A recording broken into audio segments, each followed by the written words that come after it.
Oh hey guys, I'm just doing a quick video. Oh, it's so dark.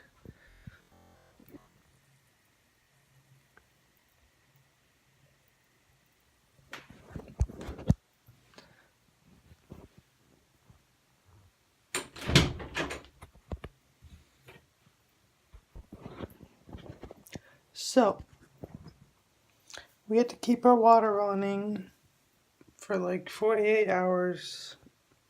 Or not running, just like dripping slowly, just so the pipes won't freeze. It is that cold here. It's about 28 degrees. For the next few days, it will be in the 60s and low 45s. But just look. I have to do this. Listen to this. For 48 hours.